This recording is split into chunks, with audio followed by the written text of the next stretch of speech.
আসসালামু আলাইকুম ওয়া রাহমাতুল্লাহি ওয়া বারাকাতুহু।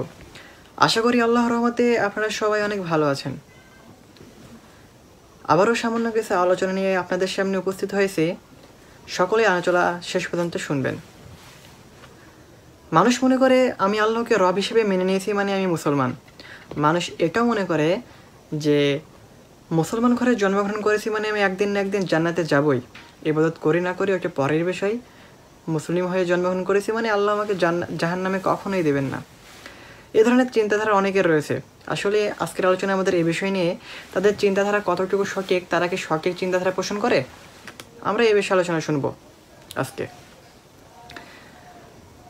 আল্লাহ সুবহানাহু ওয়া তাআলা পবিত্র কোরআনে সূরা ইউসুফের 106 নম্বর আয়াতে বলেন, তাদের অধিকাংশই আল্লাহকে বিশ্বাস করে, তবে ইবাদতে শরীক করা অবস্থায়। অর্থাৎ পৃথিবীর অধিকাংশ মানুষ আল্লাহকে বিশ্বাস করলেও অধিকাংশই আল্লাহর সাথে শিরিক লিপ্ত রয়েছে।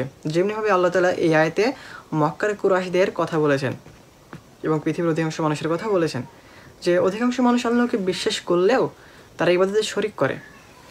এখন তারা কিভাবে আল্লাহকে ইবাদতে শরীক করে? আমাদের আগে সবার আগে বুঝতে হবে তৌহিদ। তৌহিদ হচ্ছে একত্ববাদ। পৃথিবীর বড় বড় বিদ্বান সালাফে সালেহীন তৌহিদকে 3 ভাগে বিভক্ত করেছে। এর মধ্যে একটা হচ্ছে তৌহিদে রুবাইয়া, তৌহিদে উলিয়া আর তৌহিদে আসমাউল সিফাত। এগুলোর মধ্যে মক্কার কুরাইশরা, সে সময়ের মক্কার কুরাইশরা তৌহিদে রুবাইয়াকে বিশ্বাস করত, কিন্তু বাকি দুটাকে অস্বীকার করত, তৌহিদে উলিয়া আর তৌহিদে আসমাউল সিফাতকে। মূলত নবীগণের দাওয়াত ছিল তৌহিদে উলিয়াকে নিয়ে, তৌহিদে রুবাইয়াকে নিয়ে আল্লাহকে রব হিসেবে সকলে মেনে নিয়েছিল। এটা নিয়ে তাদের দাওয়াতের মূল কার্যক্রম ছিল না, বরং তাদেরকে তৌহিদে উলিয়া, আল্লাহকে এক ইলাহ হিসেবে সব দিক থেকে, সকল দিক থেকে আল্লাহকে, শুধুমাত্র আল্লাহকে ইবাদত করতে হবে, তাকে ব্যতীত অন্য কাউকে ইবাদত করা যাবে না বা অন্য কারণেকে মাখান্ত করা যাবে না। এটাই মূলত নবীগণের দাওয়াতের কৌশল ছিল। একই দাওয়াতের প্রধান, এটাই রিসালাতের দায়িত্ব ছিল তাদের। এখন এগুলো অনেক বড় আলোচনা, সামান্যভাবে আপনাকে বোঝাই যে মানুষ মনে করে আমি আল্লাহকে রব হিসেবে মেনে নিয়েছি মানে আমি মুসলমান। এটা আসলে সঠিক ধারণা নয়। আমাদের কালিমা কিন্তু একটি নয়, লা রব্বা ইল্লাল্লাহ, আল্লাহ ছাড়া কোনো রব নেই। এটা কি আমাদের কালিমা? জি না, এটা আমাদের কালিমা নয়। আমাদের কালিমা হচ্ছে লা ইলাহা ইল্লাল্লাহ। এর অর্থ হচ্ছে আল্লাহ ছাড়া কোনো সত্য ইলাহ নেই। অনেকে এর অর্থে এটা করে থাকে যে আল্লাহ ছাড়া কোনো ইলাহ নেই। এটা আসলে সঠিক অর্থ নয়। সঠিক অর্থ হচ্ছে আল্লাহ ছাড়া কোনো সত্য ইলাহ নেই। ইলাহ শব্দের অর্থ মানে আপনি কি বোঝেন? আপনি আল্লাহকে রব হিসেবে মেনে নিতে পারলেও আপনি আল্লাহকে ইলাহ হিসেবে মেনে নিতে পারেননি। সকল দিক থেকে শুধুমাত্র আল্লাহর কাছেই মাথা নত করা, আল্লাহর ইবাদত করা, তার কাছে সাহায্য প্রার্থনা করা, তার কাছে সাহায্য চাওয়া এবং তার কাছেই মাথা নত করাই হচ্ছে আল্লাহকে ইলাহ হিসেবে মেনে নেওয়া। আপনি সব দিক থেকে আল্লাহর কাছে মাথা নত এখনও করতে পারেননি। আপনি তো অনেক বড় মিথ্যাবাদী। আপনি প্রতিদিন সূরা ফাতিহার মধ্যে বলেন, ইয়াকা না'বুদু ওয়া ইয়াকা নাস্তাঈন, আমি শুধুমাত্র তোমার কাছেই সাহায্য প্রার্থনা করি এবং তোমার ইবাদত করি। তো আপনি কেন হাতের তাবিজ ঝুলিয়েছেন? আপনি কেন কোমরের তাবিজ ঝুলিয়েছেন? আপনি কেন কবরে গিয়ে সিজদা দিচ্ছেন? আপনি কেন শহীদ মিনারে ফুল দিয়ে আসতেন?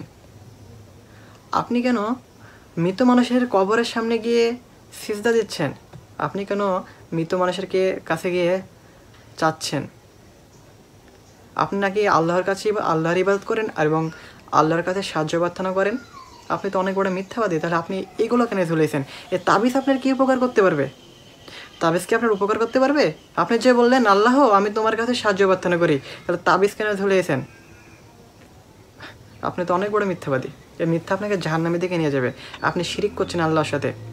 আর শিরিকের গুনাহ ততক্ষণ পর্যন্ত ক্ষমা হয় না যতক্ষণ পর্যন্ত মৃত্যুর আগে আপনি তওবা না করে যান। মৃত্যুর পরে শিরিকের গুনার কোনো ক্ষমা নেই, আল্লাহ ক্ষমা করবেন না। আল্লাহ পবিত্র কোরআনে সূরা নিসার 48 নম্বর আয়াতে এবং 116 নম্বর আয়াতে স্পষ্ট বলে দিয়েছেন শিরিকের গুনার কোনো ক্ষমা নেই। অন্যান্য যে কোনো গুনাহ আল্লাহ যাকে ইচ্ছা ক্ষমা করতে পারেন। এখান থেকে আরেকটি বিষয় যে অন্যান্য গুনাহ যাকে ইচ্ছা আল্লাহ তাআলা ক্ষমা করতে পারেন। তার মানে কি আল্লাহ নাস্তিককে ক্ষমা করে দিতে পারেন? না, যাকে ইচ্ছা তাকে ক্ষমা করবেন, আল্লাহ নাস্তিককেও ক্ষমা করবেন না। এখন যে ওই আল্লাহ তাআলা বললেন পৃথিবীর অধিকাংশ আল্লাহকে বিশ্বাস করে, তবে ইবাদতে শরীক করা অবস্থায়। এখন আপনি আমাকে বলতে পারেন নাস্তিক তো আল্লাহকে বিশ্বাস করে না। আপনি এখন উদাহরণ নিন একটি। গভীর সমুদ্রে যখন জলোচ্ছ্বাস বা ঘূর্ণিঝড় শুরু হয়ে যায়, আকাশে মেঘের গর্জন শুরু হয়ে যায়, যখন মানুষের মৃত্যু চোখের সামনে ভেসে ওঠে, তখন একজন নাস্তিকের মুখ দিয়েও আল্লাহর নাম বের হয়ে যায়। আল্লাহর কাছে সাহায্য চেয়ে বসে সে, মানে সেখানে তার নাস্তিকত্ব ছুটে দেয়, সে আল্লাহর কাছে চায়। তাহলে বুঝলেন আমি আপনাকে কি বোঝাতে চাচ্ছি? তো আপনি মনে করেন যে আমি মুসলিম ঘরে জন্মগ্রহণ করেছি মানে একদিন না একদিন জান্নাতে যাবই। আসলে কি কতটুকু সঠিক? আল্লাহ রসুল বলেন যে সহিহ বুখারীর একাধিক হাদিস রয়েছে, 1275, 1335 ইত্যাদি হাদিস রয়েছে, যেখানে আল্লাহ রসুল বলেন যে পৃথিবীর সকল সন্তানই মুসলিম হিসেবে জন্মগ্রহণ করে, অতঃপর তার পিতামাতা তাকে কাফির এবং মুশরিক বানিয়ে দেয়। মানে পৃথিবীর সকল সন্তানই দ্বীনুল ফিতরের উপর জন্মগ্রহণ করে, অর্থাৎ সকলে কি তাহলে জান্নাতে যাবে? জি না, সকলে জান্নাতে যাবে না, কারণ পরবর্তী তারা মুশরিক এবং কাফির হয়ে যায়। আপনি মুসলিম ঘরে জন্মগ্রহণ করার পরেও যদি আল্লাহর ইবাদত না করেন, সালাত ত্যাগ করেন, আল্লাহর সাথে শিরিক করেন, কবরে গিয়ে সিজদা দেন, মানে যত ধরনের শিরিক রয়েছে এগুলো করেন, তাহলে কি আপনি কীভাবে জান্নাতে যাবেন? আশা করেন কিভাবে? সালাত আদায় যাই করে না সে কাফের, হাদিস রয়েছে একাধিক। আমি পূর্বের অনেক আলোচনায় এই কথাগুলো বলেছি, হাদিসগুলো উল্লেখ করেছি, সুতরাং পূর্ব আলোচনাগুলো দেখবেন। সুতরাং আপনি সালাত আদায় না করে নিজেকে মুসলিম দাবি করে কী করেন? এরপরে আপনি জান্নাতে যাবেন কি করে? আমার তো বোঝে আসে না যে আপনি কিভাবে এ ধরনের ধারণা পোষণ করতে পারেন। আপনার ধারণা সম্পূর্ণ ভুল। আপনি আল্লাহকে রব হিসেবে মেনে নিতে পারলেও ইলাহ হিসেবে এখনও মেনে নিতে পারেননি। যদি ইলাহ হিসেবে মেনে নিতেনই তাহলে তাবিজ ঝোলাতেন না, আপনার সন্তানের বদনজর থেকে বাঁচানোর জন্য কপালে কালো দাগ দিতেন না। কি আপনার বদনজর থেকে কীভাবে বাঁচাবে? আপনি শয়তানের অনুগত করেন, আপনি শয়তানের অনুগত করছেন, শয়তানের অনুগত করে আপনি জান্নাতে যাবেন কিভাবে? আল্লাহ সুবহানাহু ওয়া তাআলা মক্কার কাফিরদের উদ্দেশ্য করে বলতেন তারা যে আল্লাহকে বিশ্বাস করে, এর অনেকগুলো দলিল আল্লাহ কোরআনে দিয়েছেন। যেমন আল্লাহ তাআলা পবিত্র কোরআনে সূরা মুমিনের 84 থেকে 89 নম্বর আয়াত পর্যন্ত বলেন যে, বলুন জমিন এবং এতে যা কিছু আছে তার মালিকানা কার? যদি তোমরা জানো তাহলে বলো। তখন তারা বলবে আল্লাহর। বলুন তবু কি তোমরা শিক্ষা গ্রহণ করবে না? বলুন সাত আসমান এবং মহাআরশের রবকে? অবশ্যই তারা বলবে আল্লাহ। বলুন তবু কি তোমরা তাকে অবলম্বন করবে না? বলুন কার হাতে সমস্ত বস্তুর কৃতিত্ব, যিনি সাহায্য প্রদান করেন অথচ তার বিপক্ষে কেউ সাহায্য দিতে পারে না? যদি তোমরা জানো তবে বলো। তারা অবশ্যই বলবে আল্লাহ। তাহলে বলুন, তাহলে কোথা থেকে তোমরা জাদুগ্রস্ত হচ্ছ? তারা আল্লাহকে বিশ্বাস করতো ঠিকই, তবে আল্লাহর সাথে তারা শিরিক করতো, আল্লাহর সাথে তারা আল্লাহর সমতুল্য তারা দাঁড় করাতো, তারা মূর্তি পূজা করতো। আপনার এবং তাদের মধ্যে পার্থক্য কোথায় থাকলো তাহলে? আপনিও কবরকে সিজদা দেন। তারা আল্লাহকে বিশ্বাস করতো, আপনিও আল্লাহকে বিশ্বাস করেন, মানে তারা কি জান্নাতে যাবে? জি না, তারা কখনোই জান্নাতে যাবে না। মক্কার কুরাইশি নেতারা যে আল্লাহকে বিশ্বাস করতো তারা একটি উদাহরণ নেন। যে বদরের যুদ্ধের দিন যখন আবু জাহেল এবং তার সঙ্গী সাথীরা যুদ্ধের জন্য বের হবে মক্কা থেকে, তখন আবু জাহেল আল্লাহর কাছে দোয়া করছে, হে আল্লাহ, আজ যে সত্যের অধিক নিকটবর্তী তুমি তাকে বিজয় দান করো। বা কিছু কিছু তাফসিরে এমনটা রয়েছে যে, হে আল্লাহ, আমাদের মধ্যে যারা বেশি অবাধ্য এবং সম্পর্ক ছিন্ন করে, কাল তাদেরকে তোমরা ধ্বংস করে দিও। আল্লাহ তাআলা এই কথাগুলো তাফসিরের মধ্যে এসেছে। তাফসিরে আহসানুল বায়ান সূরা আনফালের 19 নম্বর আয়াতের তাফসির পড়ে নেবেন। সেখানে আল্লাহ তাআলা আয়াতে বললেন, তোমরা যদি বিজয়টা চাও তাহলে তো তোমাদের নিকটে এসে গিয়েছে। তারা যে বিজয় চাইলো, আল্লাহর কাছে দোয়া করে আল্লাহ মুসলিমদের বিজয় দিয়ে বুঝিয়ে দিলেন সত্যের বিজয় হয়েছে, তোমরা যেটা চাইতে সেটাই হয়েছে।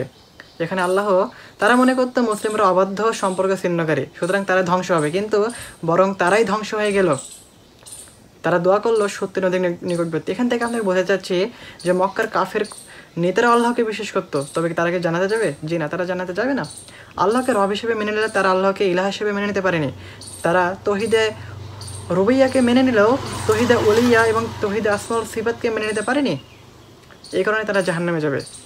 মুসলিমদের মধ্যে এখন অনেকেই রয়েছে যারা নিজেকে মুসলিম দাবি করে খেকি, তবে তৌহিদে উলিয়া এবং তৌহিদে আসমাউল সিফাতের প্রতি তাদের ধারণা এতই কম যে, তৌহিদে আসমাউল সিফাত হচ্ছে আল্লাহর গুণাবলীর নামসমূহ আল্লাহ যেভাবে কোরআনে বলেছেন, সালেফে সালেহীন যেভাবে বুঝেছেন, আমাদেরকে সেভাবেই তার প্রতি ঈমান আনতে হবে, বিশ্বাস আনতে হবে।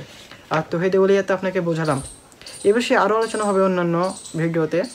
তবে আশা করি আমি আজকের আলোচনা থেকে আপনাদের কথাগুলো বোঝাতে পেরেছি যে তাদের ওই দুই ধারণাই হচ্ছে ভুল ধারণা। যে আল্লাহকে রব হিসেবে মেনে নিলে কেউ মুসলিম হয়ে যায় না, আর আমি মুসলিম ঘরে জন্মগ্রহণ করেছি মানে আমি একদিন না একদিন জানাতে যাব। আশা করি আলোচনা বুঝতে পেরেছেন। আসসালামু আলাইকুম ওয়া রাহমাতুল্লাহি ওয়া বারাকাতুহু।